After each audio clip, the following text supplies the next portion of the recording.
How's it going, guys? Cody, guys, back again, dropping yet another video. Right, guys, I've been doing some filming. I got back, I stuck the heating on, I got in the shower, and I finally got round to these vlogs. So I'm gonna record a load of them. I'm gonna spend the next hour or two uploading them, editing them, cropping them, exporting them, and uploading them. It takes time. Right, guys, this is a story from the BBC News website. It's from their Home Affairs correspondent, Danny Shaw. The headline reads, "Prisons, why are they in such state?" The government is taking over the running of Birmingham Prison after inspectors found appalling levels of squalor and violence. But the problems experienced at Birmingham are not unique. Many jails in England and Wales are struggling to maintain decent conditions and good order amid high levels of assaults, drug taking and self-harm. So why are the prisons under pressure? At Oakwood Jail near Wolverhampton, I met a man. This is obviously from Danny Shaw, the BBC correspondent. He says he met a man convicted of drug offences whom you could say is a model prisoner. His name is Ben. His surname was withheld at the request of the prison. He is 42 and acts as a mentor to other prisoners, helping to sort out their problems and resolve tension and conflict. He said, the prisoner goes on to say, "I feel it's my way of giving back to society, paying my dues if you like," he told me. "But more importantly is because I want to do my time in a safe place. A safe place, that's the priority for virtually all prisoners and prison staff. But judging from inspection reports and statistics, many jails are far from safe." Then it shows a chart, guys, about the steady increase of violence in prisons across the board. So from 2013, there's just been that like stairwell that you've been to, like record numbers of assaults and self-harm year on year. The surge in assaults tell only part of the story of violence in prisons. In his annual report for 2017-2018, Peter Clark, the Chief Inspector of Prisons, said the ready availability of drugs lay behind much of the violence. That was what I found too during research for a BBC Radio 4 documentary. The trade in drugs is coordinated by organised criminal networks operating from behind bars. Prison provides a highly lucrative and literally captive market, particularly for synthetic substances such as spice, but it often leads to debt, threats, bullying and violence. Spice, a form of illegal high, and other similar drug compounds are extremely unpredictable and known to cause health problems. Their impact is now only becoming fully understood. They're believed to have contributed to the rise in incidents of self-harm through a clear causal link hasn't yet been established. Then it shows a chart, guys, about the self-harm. Again, steady incline, guys. Massive numbers, guys. Again, we're seeing record numbers of assaults and self-harm year on year. One of the principal pressures on the prison system is the number of people who are incarcerated. Although the jail population in England and Wales is 83,064, has fallen by more than 3,000 in the past 12 months due to increased use of tagging, fewer people being sentenced and remanded. It remains at historically high levels. In 1991, there were 45,000 people locked up. 2 decades later, there were 85,000, nearly double that, guys. Justice and policing had evolved matters for Scotland, where there have been nothing like the same long-term rise in the jail population, and Northern Ireland.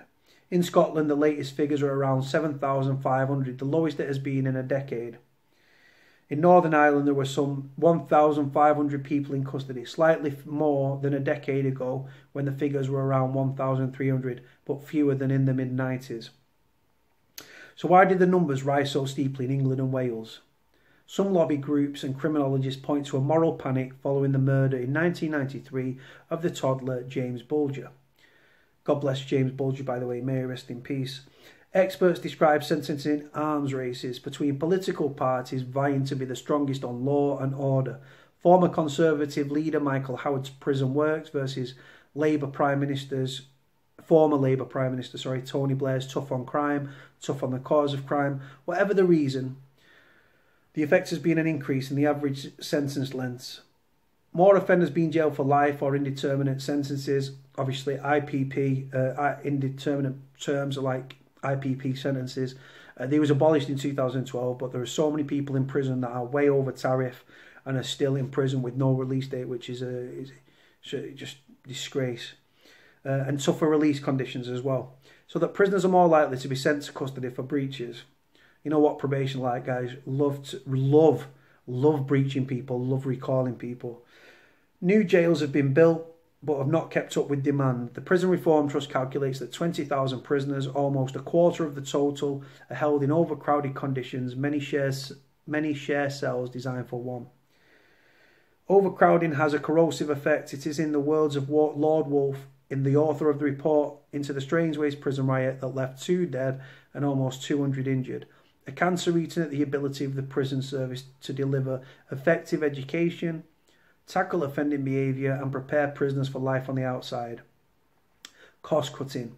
When the coalition government came to power in 2010, it began to look for savings as part of its effort to reduce overall public spending. Should start with their fucking wages. 5 years later, the National Offender Management Service, which is that responsible for prisons in England and Wales, had its budget reduced by nearly a quarter. All jails were too expensive to operate, were shut.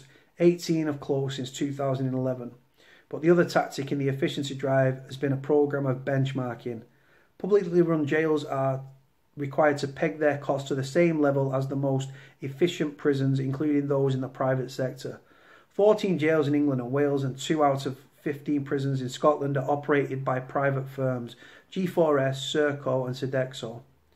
And benchmarking has certainly led to savings, with the average cost per inmate having to fallen to around 23,000.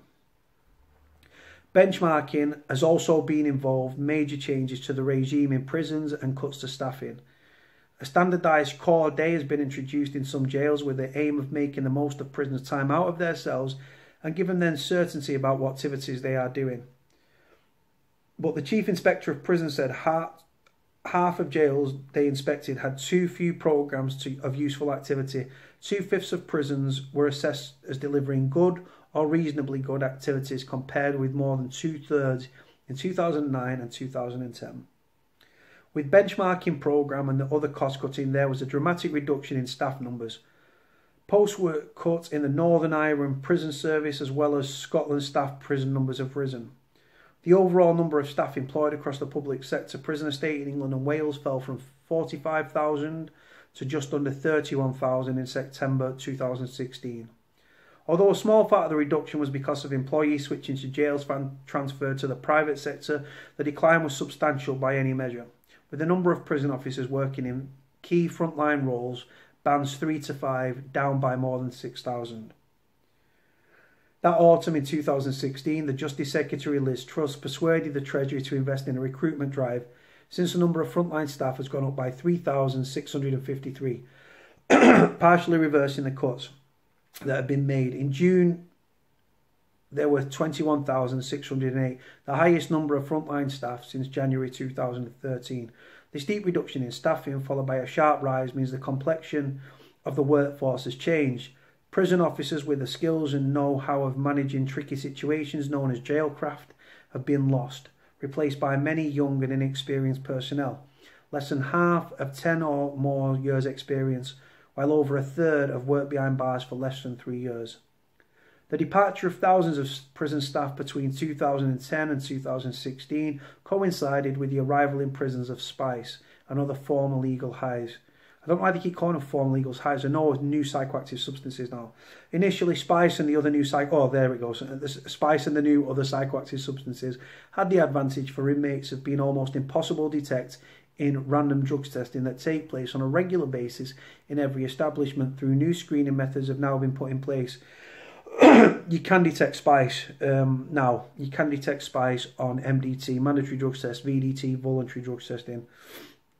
How common is drug misuse in prison? The drugs have provided to be a game changer in terms of prison stability. Inmates are able to arrange supplies by using mobile phones smuggled into the jails, and there have been fewer staff to control the violence that's followed. Briefing reporters, when they launched his annual report in July, Peter Clark said, pretty obvious correlation between a rise in violence and self-harm since 2013 and cuts to resources and staff, though he could not draw a causative link. He said it is notable that huge increase in violence across the prison estate has really only taken place in the past 5 years, and at the time when large reductions in staff numbers were taking effect. The Ministry of Justice has now embarked on a programme to drive down levels of violence and drug taking in jails. Rehabilitation, education and training can't work in an institution where prisoners and staff are fearful and anxious. Part of the department's approach reducing the jail population to ease the pressures on the system is already taking effect, though David Gort, the Justice Secretary, has indicated he'd like to go further. He wants the courts to make more use of community sentences and send fewer offenders back to jail for short spells, which lead to high rates of reoffending. Over the summer, Rory Stewart, the prisons minister, said he would resign his post if Resultson's drug taking wasn't substantially reduced within 12 months in 10 of Britain's worst affected publicly run prisons in Yorkshire, Nottingham and London. It was a bold statement followed within a few days by the announcement that the government was taking over the running of G4S operated HMP Birmingham. HMP Birmingham is not alone in being of a concern, and then it says here, but Birmingham is one of dozens of jails in trouble. According to the Ministry of Justice, 39 are causing concern. There's 120 prisons, guys, in England and Wales, including men and women's prison young offenders. 39 are causing concern, and the performance of a further 15 is a serious concern. 13 of them are publicly run. The rating system is based on how each facility is doing in 3 key areas: public protection, safety and order, and reoffending reform. Prisons are under scrutiny like never before. A minister states his political career on cutting jail violence. The safety of tens of thousands of inmates and staff depends on it. In a nutshell, he's out of a job in 12 months, the Prisons and Probations Minister. Simple as that. Right, guys, next vlog.